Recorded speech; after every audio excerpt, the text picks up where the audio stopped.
שלום לכם. לאיתמר בן אבי, הילד העברי הראשון, בנם של דבורה ואליעזר בן יהודה, לא היו חברים שידעו לשוחח בעברית. דבורה ואליעזר בן יהודה החליטו משום כך שיהיה לילד כלב. איתמר היה מאושר, כלב שאפשר לדבר אליו, לאלף אותו, לחנך אותו.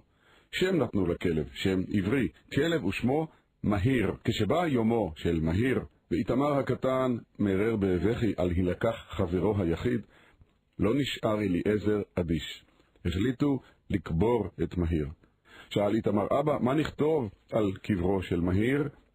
כינח אליעזר בן יהודה את זיעת מצחו, הרהר ואמר, נכתוב, פה נטמן מהיר, הכלב העברי הראשון.